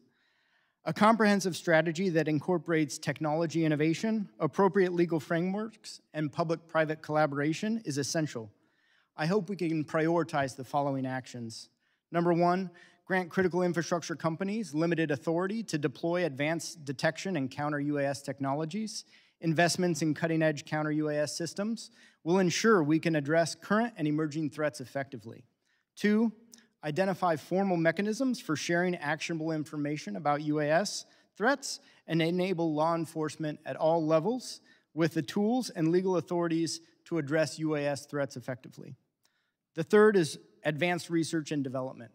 Collaborative R&D will improve the ability to neutralize UAS threats without collateral damage. The fourth and final, develop a comprehensive strategy to align regulatory, technological, and operational efforts at federal, state, and local levels, while addressing privacy concerns and establishing clear legal parameters for UAS operations. The private sector owns most of the critical infrastructure that provides key services, but protecting these assets is a collaborative effort. The National Security Memorandum on Critical Infrastructure Security and Resilience rightly emphasizes this partnership. However, existing counter-UAS authorities for DHS and the Department of Justice are set to expire soon. Failing to renew and expand current authorities risks leaving critical infrastructure defenseless against the evolving UAS threat. The window of opportunity to address these challenges is closing. By modernizing our defenses, updating our legal frameworks, and fostering collaboration, we can safeguard critical infrastructure, protect public safety, and maintain our leadership in security and innovation. We are ready to work alongside this committee, a coalition of critical infrastructure companies, and relevant stakeholders to effectively protect our critical services against the evolving UAS threat. Thank you for holding this hearing, and I look forward to your questions. Thank you, Mr. Baumgartner. The chair now recognizes Dr. Paul Schwinnesen for his opening statement. Thank you. Chairman Pfluger and Jimenez, ranking members Magaziner and Thanadar, distinguished members of the subcommittees. Homeland from Unmanned Aerial Systems. So I've rearranged my remarks busily in the back, hoping to give you guys something a little more tangible to work with, so that we're not just repeating and risking the constant repetition of the problem. I think we acknowledge the problem. We have a real train wreck coming. I think it goes a little bit unsaid. I think we lack a lot of the technical know-how on how to deal with this, on how to assess and neutralize these threats. But there is somebody who does know, and that's the Ukrainians. Having recently observed firsthand the astonishing evolution in drone operations in Ukrainian-occupied Kursk, I think the message, for me at least, has finally sunk home. Unmanned systems are not just an iteration, they are indeed a revolution in the application of lethal force. The world's most advanced weapons and tactics are being developed and deployed at scale in the Ukraine-Russian front at remarkably low cost and without central direction. And these facts hold radical implications for the next major shooting war between great powers. We need to learn from the Ukrainians. The United States is rapidly losing its strategic military advantage in this new technical environment. There can be little doubt that China, North Korea, Iran, and other emergent powers are eagerly sending observers and technicians to the front lines in occupied Ukraine to very carefully note the revolution in weapons delivery and to adopt it into doctrines which seek to invert the military strengths of their larger, better equipped, better trained Western geopolitical adversaries. We need to learn from Ukraine. In short, the rules of the arms race have been fundamentally rewritten to favor small, cheap, easily mastered weapon systems. More important still, these disproportionate advantages are not a one-time effect. They amplify in a positive feedback loop through each iteration cycle. New tech gets better exponentially faster and is deployed far more quickly than legacy countermeasures. In Ukraine, the source of this immense innovation reservoir is the highly adaptable, highly diffuse emerging engineering base of Ukrainian technicians. Uncountable tech workers routinely work full days in their civilian capacity, then leave their jobs to go work in pop-up tech facilities until late at night. The whole country is on deck. They have created an ecosystem of invention, a web only loosely coordinated through the Ministry of Defense. The advances in hardware and software they produce are channeled into a robust system of decentralized training facilities, and in less than 3 weeks, an FPV drone operator can be mission ready. Operators with no previous battlefield experience have been credited with as many as 1,500 confirmed kills. The disproportionality is vast.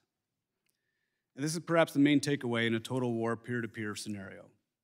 If technology allows one side of a conflict to impose extraordinary damage on the exquisite, expensive, difficult-to-master weapon systems of their adversary, and can do so at a fraction of the cost expended by their enemy, it doesn't require an economist to see where that leads.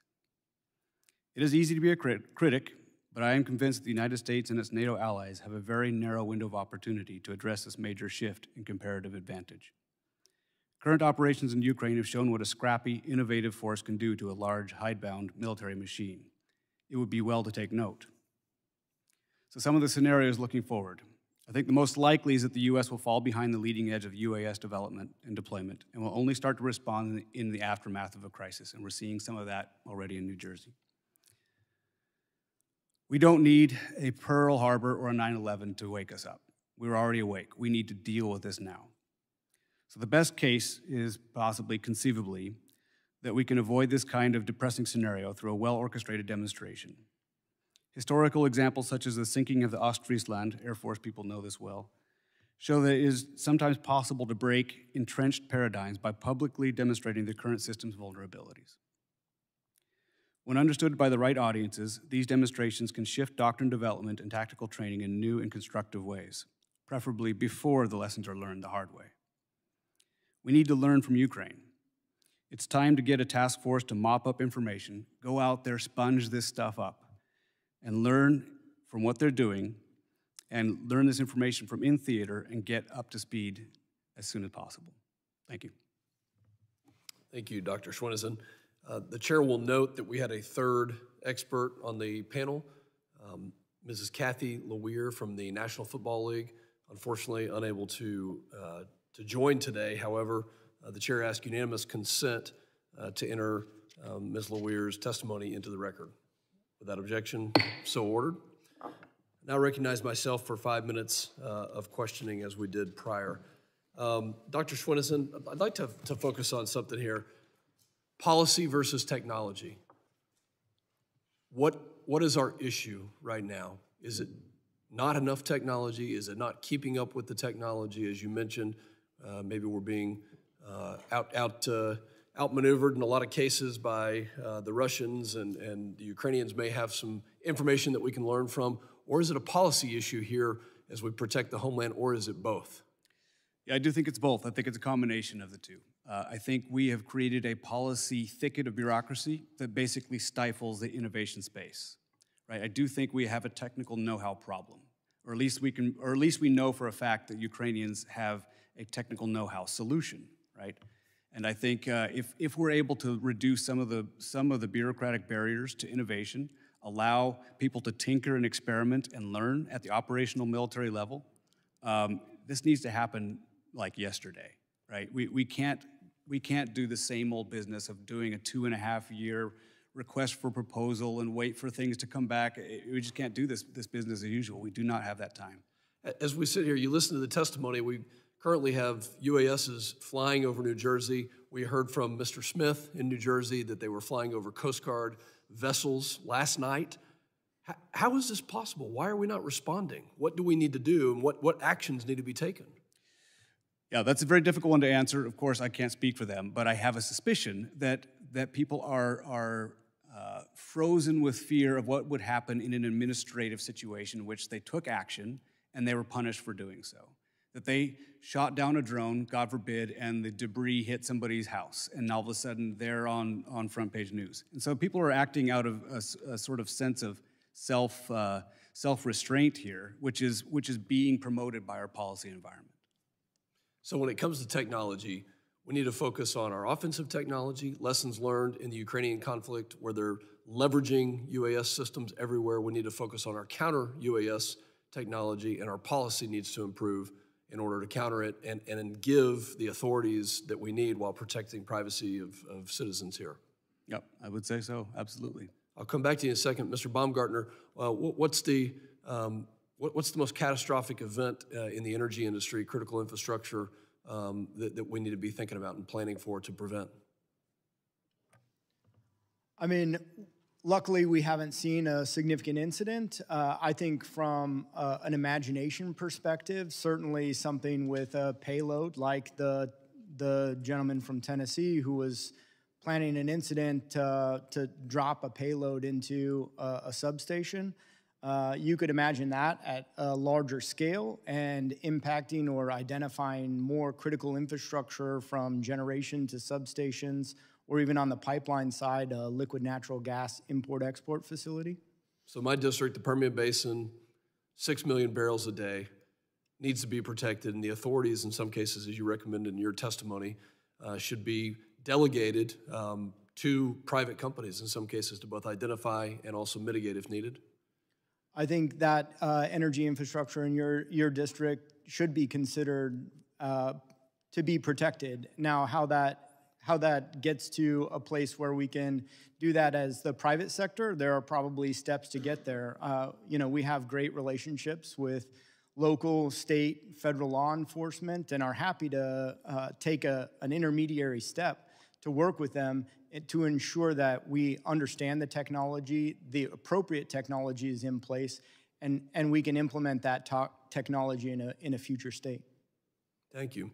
Dr. Schwinneson, we'll go back to the services for a second and the race for technology.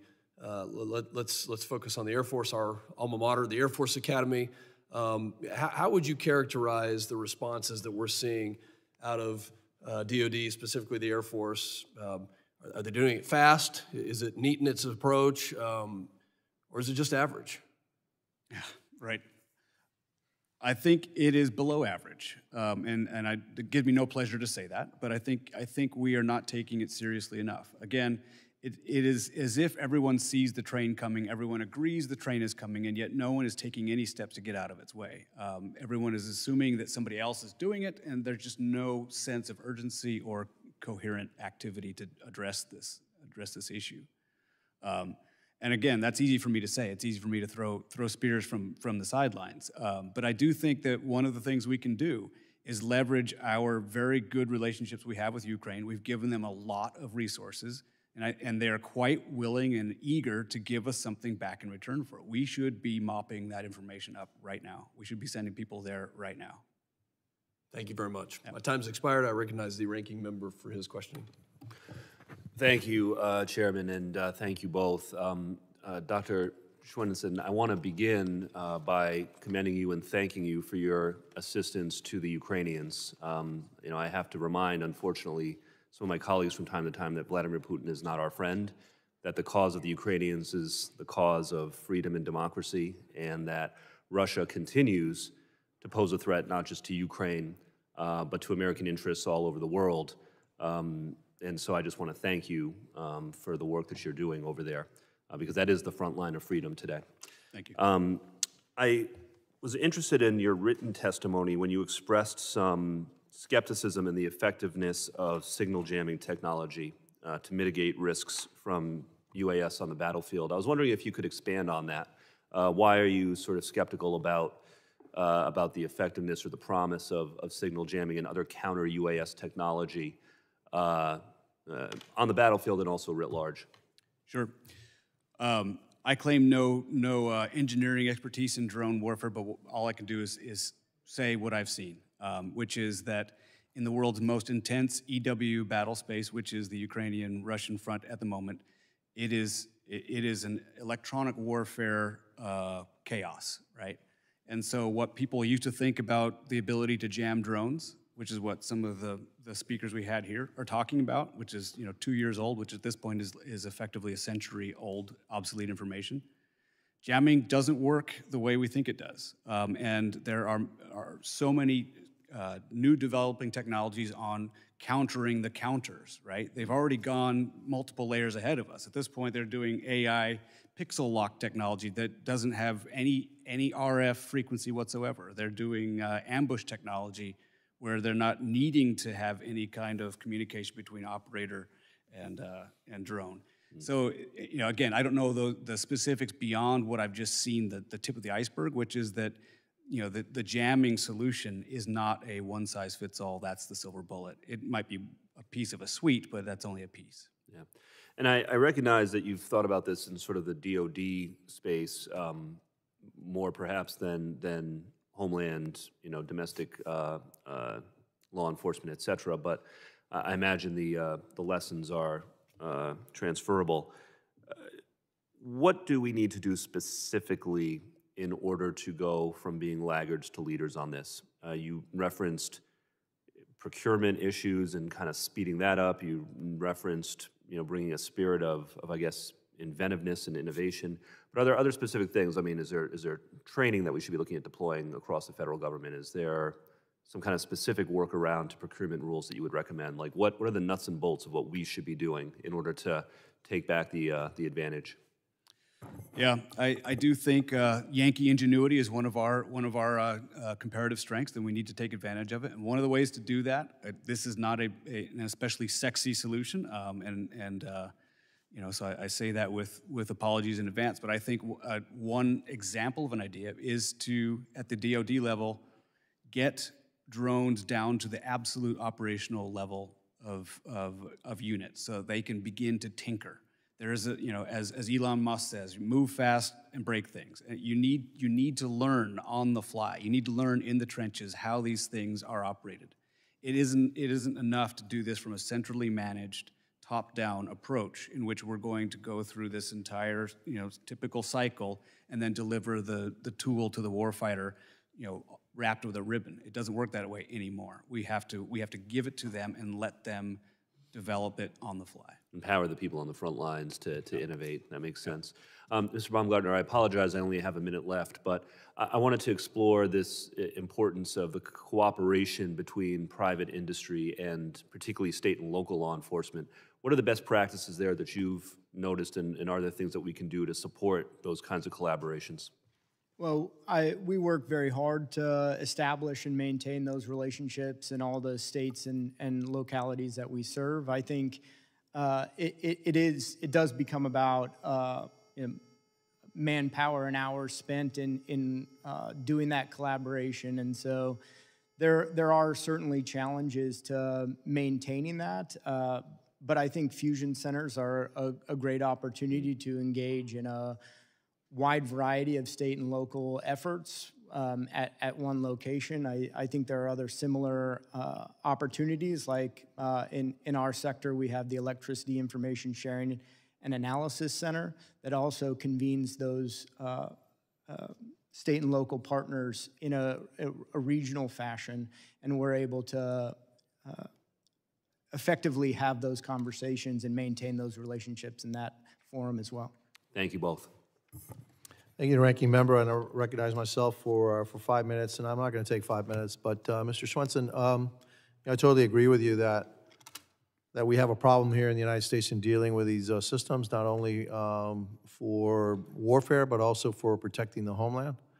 I would think that what part of the problem is that you got $500,000 in the FBI. I'm sure you have $500,000 in some other agency, and you got all these agencies working on the same issue, and then it's not really centralized. There's no planning, et cetera. Maybe airports are trying to do their thing, and the FBI is trying to do their thing, and Customs and Border Protection is trying to do their thing. Would it be beneficial to try to put this all together and just focus on the unmanned aerial system threat in the homeland? I have to say I lean that way. I hate to beat a dead horse here, but the Ukrainians have once again shown some ways to deal with this. They have stood up their entire separate new force, very much like the Marine Corps or the Air Force. They've set up the Unmanned Aerial Systems Service in the Ukrainian Department of Defense in order to do precisely that, in order to address this entire new sector of technology and how it's to be developed and applied. Probably one of the advantages that the Ukrainians had is that they had no Air Force, basically, right? And so by necessity, they needed to come up with something different that actually combated the threat. We have an Air Force. And unfortunately, what happens is that you have the resistance to change, and UAS, unmanned systems, et cetera, are a threat to the people that fly the planes, okay? And so we do need to look at this in an entirely different way. And so not only on the DoD side, where we do need to have the private sector innovate, and the RFP should be, hey, I want to knock out, I want to sink Chinese ships, all right? And just simple as that. If you ask DoD to do that, they'll come up with an aircraft carrier that costs $10 billion and all these systems. The Ukrainians are sinking Russian ships in the Black Sea with little boats with maybe 500 or 600 pounds of TNT on them. A whole bunch of them can't possibly take them all out, and basically boom, no submarine, because that's the other thing we'd look at. Well, maybe we need to have these really expensive submarines with torpedoes and stuff. The old way of fighting war. We need to look at the new way of fighting war. But here it's Homeland Security. Look, I'm convinced that we're going to have a problem. We'll wake up when something happens, because that's always what we do. And we should be waking up right now. And so one of the things maybe that we should be looking at is how do we centralize a Homeland Security kind of focus on unmanned systems and how we protect all our infrastructure, airports, the energy system, our electricity, our grid, all of that is vulnerable. And so that's all I have to say, and I'll yield my time back, and I recognize the gentleman from New York, Mr. Diaz-Esposito. Oh, thank you, Mr. Chairman. Dr. Swenson, I know it was discussed earlier, and I wish some others on the other side were here to listen, because sometimes when we talk about Russia, China, and Iran, we're referred to as fearmongers. But the proliferation of drone technology from foreign adversaries like Russia, like China, like Iran, has impacted conflicts across the globe. What is the risk of such technology being transferred or replicated by domestic actors in the United States or by transnational criminal organizations across our borders? And how can we disrupt these supply chains? Well, the risk is 100%. I mean, it's if it hasn't happened already, and I'm sure it has, but if it hasn't, it's about Definitely has. Right. How do we mitigate it is again, that this is the elephant in the room, and I think the only way to mitigate these kinds of threats is to out-innovate the threat itself. This is something that we've been traditionally good at. It's something we have the technical know-how and the capacity to do, but right now we have not opened the gates. We have not gotten our juices flowing, as I say, to address these threats and out-innovate the threat. Thank you. I know we have to go vote, so I'm going to make this quick, but Mr. Baumgartner, just last month, a Tennessee man was arrested for plotting to use a drone carrying an explosive to destroy a Nashville power substation. We know that there have been additional incidents of suspicious drone activity near substations. And I think this is critically important, especially in the time that we're in where there is this big push for alternate energy sources, whether it's battery storage, whether it's wind storage, without really doing the work to make sure that we could protect these assets. In addition to cyber concerns, what physical security risks do drones pose to energy sector assets? A great question. I think payloads are obviously, as witnessed in the Tennessee case, but you could simply ram a drone into some of our infrastructure. And we do take a defense in-depth approach and try to add shielding and obfuscate certain targets. But on top of that, you could also see a situation, and we've seen published cases where they've actually used drones to enable a cyber intrusion as well. Thank you. Mr. Chairman, I yield back. Thank you, gentlemen from New York. I thank all the witnesses for the valuable testimony and the members for their questions. The members of the subcommittee may have some additional questions for the witnesses, and we would ask the witnesses to respond to these in writing. Pursuant to Committee Rule 7D, the hearing record will be held open for 10 days. Without objection, this subcommittee stands adjourned.